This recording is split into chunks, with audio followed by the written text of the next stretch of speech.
मी हे तुमच्याचकडून ऐकते, हास्यास्पद आहे. आता न्यूयॉर्क टाइम्सचा माणूस जो साऊथ ईस्ट एशिया बघतो, तो बारामतीला येतो आणि आमचे इंटरव्ह्यू घेतो. त्याचा आमचा काय संबंध? तर न्यूयॉर्क टाइम्सला प्रश्न विचारा, मला किती विचारता. अजितदादांनी कालच्या प्रचार सभेत आपल्या फोटोचा उल्लेख करून पवार कुटुंबे एकत्र असल्याचे दाखवत आहेत आणि आपण साहेबांच्या खाली बसलेला आहे आणि त्यांचे जे नाते बाजूला बसले याच्यावर त्यांनी सांगितलंय की बाबा यात पवार कुटुंबात एकच व्यक्ती नाही, परंतु आम्ही पवार कुटुंबे सर्व एकत्र आहोत. हे बघा, ही लोकशाही आहे, प्रत्येकाला काही बोलायचा अधिकार आहे. पवार कुटुंब एकत्र होतं. मी ज्यावेळेस साहेबांना असं लांब बसलेला असायचं, कुठेतरी भावनिक साथ पवार साहेबांकडून घेतले होते असं त्यांनी. लोकशाही आहे, प्रत्येकाला आपलं मत मांडायचा अधिकार आहे. हे इलेक्शन पाणी, शेती, महागाई, बेरोजगारी, भ्रष्टाचार ह्याच्याबद्दल असलं पाहिजे. कारण काय, हे इलेक्शन देशाचं इलेक्शन आहे. आज कांद्याला भाव नाही, बाहेर जाऊन बघा शेतीच्या काय प्रश्न आहेत. दुधाला भाव नाही आहे, पाण्याची प्रचंड अडचणीची परिस्थिती बारामती लोकसभा मतदारसंघ, अवकाळी पाऊस झालेला आहे. या देशा आणि राज्यासमोर प्रचंड आव्हान आहे. तो आपण त्याच्यावर बोलूया ना थोडा वेळ सगळे. आधी दादा म्हणले की आधी ओळखी आमच्या मुख्य बड्या उद्योगपतींशी होत नव्हत्या, आता अदानी अंबानी यांच्या ओळखी होऊ लागल्या आणि विकासाची गंगा बारामतीमध्ये आणता येईल. आपण मोदींच्या विचाराचा खासदार निवडून द्यावा. हे बघा, ही लोकशाही आहे, त्याच्यामुळे प्रत्येकाला बोलायचा अधिकार आहे. आपल्या सभेमध्ये रोहित दादांनी योगेंद्र पवार यांनी भाषण केलं, त्याच्यावर दादा असे म्हणले की सगळं जर पवार साहेबांनी केलं तर 30-35 वर्ष आम्ही काहीच केलं नव्हतं, आम्ही काय बसूनच होतो का? मी पुन्हा तेच सांगते की लोकशाही आहे, प्रत्येकाला बोलायचा अधिकार आहे. त्यांना जे वाटतं ते बोलतात. ताई, पहाटेच्या शपथविधीवरती दादांनी पुन्हा एकदा खुलासा केला आणि त्याच्यामध्ये त्यांनी असं म्हटलं की 2019ची निवडणूक झाल्यानंतर एक नंबर उद्योगपतीच्या घरी भाजपसोबत झाल्याप्रमाणे झाला आणि या बैठकीला स्वतः शरद पवार, अमित शहा, प्रफुल्ल पटेल हे उपस्थित होते. मात्र मुंबईमध्ये गेल्यानंतर परत काही गोष्टी घडल्या आणि परत पवार साहेबांनी आपला निर्णय माघारी घेतला. काय तुम्हाला काय वाटतं यामध्ये की पद्धत ते पवार साहेब त्या बैठकीत? मला कसं माहिती होते? मी त्या एक तर मला याची काहीच माहिती नाही. माझं नाव त्यांनी घेतलेलं नाही, मी त्या बैठकीत नव्हते. आणि मला असं वाटतं आज राज्यासमोर 2019मध्ये काय झालं याच्यापेक्षा आज या राज्यामध्ये अवकाळी पाऊस झालेला आहे. शेतकरी प्रचंड अडचणीत आहे. कांद्याला भाव मिळत नाही आहे, दुधाला भाव मिळत नाही आहे, सोयाबीनला भाव मिळत नाही, बेरोजगारी प्रचंड वाढते आणि हा केंद्र सरकारचा डेटा सांगतोय. भ्रष्टाचार वाढलेला आहे, केंद्र सरकारचा डेटा सांगतोय. महागाई वाढलेली आहे. हे एवढे प्रश्न, आज क्राईम वाढत चालला आहे. बारामतीतच 2 दिवसापूर्वी मोठा क्राईम झाला आहे, नऱ्यात झाला आहे, पुण्यात कोयता गँग फिरते, मुंबईमध्ये सलमान खानच्या घरी आहे. तर क्राईम वाढतोय. हे विषय किती मोठे आहेत मला सांगा ना. ह्याच्यावर आपण बोलायला नको कोणी? हेच तर मेन मुद्दे आहेत.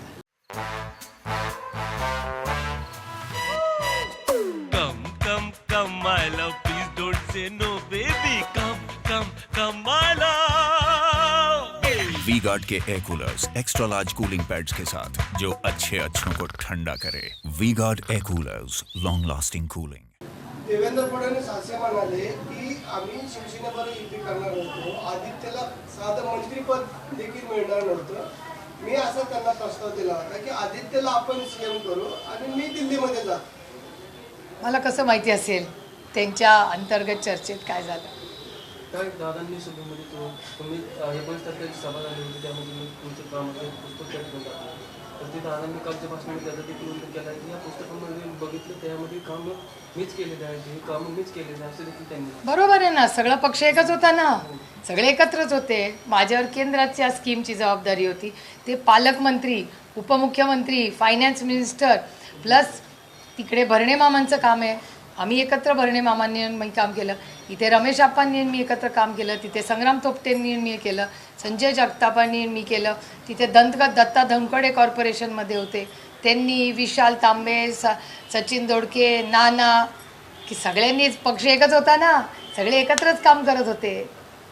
त्याच्यामुळे ताटातलं वाटीत आणि वाटीतला ताटात सगळेच एकत्र मिळून काम करत होते.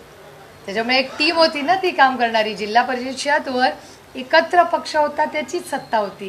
हे आमचं कर्तव्यच आहे काम करणं आणि एकत्र काम करणं, ह्याला टीम वर्क म्हणतात. एका लोकशाहीमध्ये सगळे एकत्रच काम करतात. बरोबर आहे त्यांचं म्हणणं. प्रदेश अध्यक्ष चंद्रशेखर बावनकुळे असं म्हणाले की जाणता राजा शरद पवारजी कृषी मंत्री असताना शेतकऱ्यांना वीज मिळत नव्हती, बी बियाणे मिळत नव्हती. मोदींनी शेतकऱ्यांना मजबूत केले. शरद पवार यांच्या काळात सर्वात शेतकऱ्यांवर अन्याय झाला. मला अतिशय प्रांजळपणे त्यांना एवढीच आठवण करायची आहे की आदरणीय पवारसाहेबांनी 50 वर्षात महाराष्ट्रात आणि देशात जे काम केलं त्याचं पद्मविभूषण त्यांच्याच सरकारने साहेबांना दिले. ताई, सातत्यानं तुमच्याकडून किंवा व्ही पवार असतील यांच्याकडून असं सांगण्यात येते की कुठेतरी बारामतीमध्ये दमदाटीचे प्रकार घडतायत. मात्र काल अजित पवारांनी आपल्या भाषणामध्ये शारदानगर परिसरामध्ये मिटिंग घेऊन दमदाटी केल्या असा आरोप त्यांच्याकडून केला जातोय. कारण मुलगा गाड्याचं काम करतोय म्हणून त्याच्या आईला शारदानगरच्या संस्थेमधून नोकरीवरून काढून टाकल्याचा आपण माहिती काढली पाहिजे त्याची नक्कीच. आणि आम्ही खूप पारदर्शक आयुष्य जगतो त्याच्यामुळे आम्ही जरूर त्याची माहिती काढू. कारण अजित पवारांनी त्या शारदानगर परिसरातील ते एका महिलेचं सुवर्णा पवार या महिलेचं नाव घेतलं आणि त्या संदर्भात त्यांनी असं म्हटलं की मी जर दमदाटी देत असतो तर माझ्या सभेला एवढी लोक आली नसती. मात्र आता अलीकडच्या कालावधीमध्ये विरोधकांकडून शारदानगर परिसरात मिटिंग घेतल्या जात आहे. जर कोण घड्याळाचं काम करत असेल तर त्यांना जाणीवपूर्वक कामावून काढू. जरूर त्याची माहिती काढू आपण आणि मी त्याचं उत्तर तुम्हाला नक्की देईन.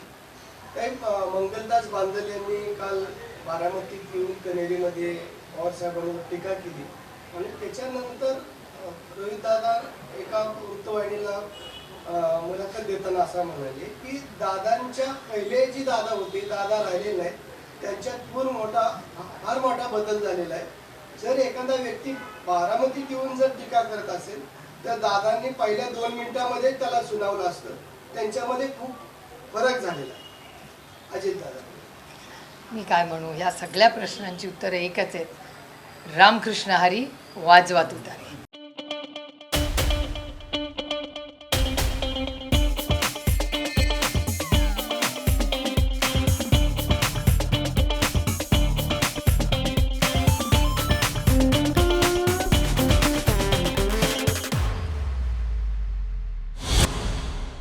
रोहित पवारांवर काल दादांनी टीका केली. म्हणजे एबी फॉर्म मी भरला किंवा साहेबांचाच विरोध होता निवडणूक भरायला म्हणजे जिल्हा परिषदेला. तेव्हा साहेबांच्या परिसरात तो एबी फॉर्म त्यांना दिला आणि ते अपक्ष लढणार होते. मी हे पहिल्यांदाच ऐकते. मला नाही याची दादा बोलले मला नाही माहिती बाबा या सगळं. खरंच मला माहिती नाही. मला दुष्काळाबद्दल विचारा, महागाईबद्दल विचारा, बेरोजगारीबद्दल विचारा. आज कांद्याला भाव नाही आहे, दुधाला भाव नाही आहे, मुलांना IITतल्या 35% नोकऱ्या मिळत नाही आहेत. आज सुशिक्षित बेरोजगार या देशात सगळ्यात जास्त आहेत. माझं काम हे सगळं करण्यासाठी, मी निवडून कशासाठी जाते, बेरोजगारी कमी करण्यासाठी, महागाई कमी करण्यासाठी, शेतकऱ्याला हमी भाव मिळण्यासाठी, कांद्याची निर्यात या सरकारने जी बंद केली आहे ती चालू करण्यात, मी निवडून मायबाप जनतेची सेवा करण्यासाठी. वारंवार काय आपल्यावर आरोप केला जातोय 10 ते 15 वर्षामध्ये आपण कुठल्याही बारामतीमध्ये विकास केला नाही. कसं बघता याकडे?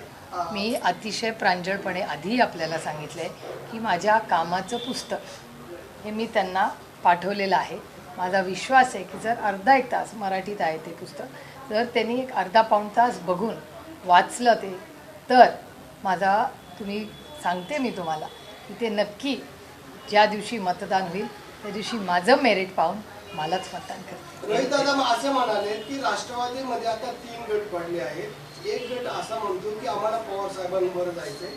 दुसरा गट जे 5 ते 10% आहे ते म्हणतो की आम्हाला अजितदादा बरोबर जायचंय. आणि तिसरा जे गट आहे ते म्हणतो आम्हाला भाजप बरोबर जायचं. असा निष्कर्ष रोहित दादांनी कालच्या तुमच्याच चॅनलवरती बातमी होती सकाळी.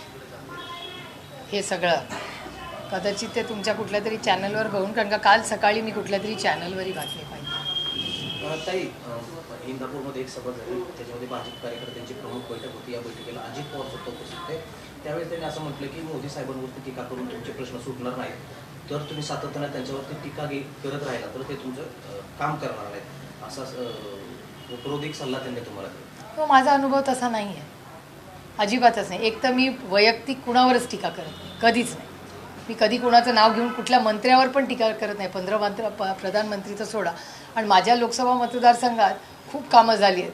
माझा अहवाल जर आपण वाचला ना, त्यात माझे संबंध सगळ्या मंत्र्यांशी, मंत्र्यांनी पार्लमेंटमध्ये घेतलेलं माझं नाव, माझं रेफरन्स, माझ्या मतदारसंघाचा उल्लेख, हा सगळा पारदर्शकपणे तुमच्या सगळ्यांच्या समोर आहे. भाजपाचे नेते आशिष शेलार असं म्हणाले की सुनेत्रा पवार यांचा बारामतीमधून पराभव निश्चित आहे आणि नंतर त्यांना सांगितल्यानंतर त्यांना सारवासारव करायला लागली. काय नक्की होते? भाजप नेत्यांना माहित नाही की महायुतीचे उमेदवार कोण? रामकृष्ण हरी वाजवा तुतारी.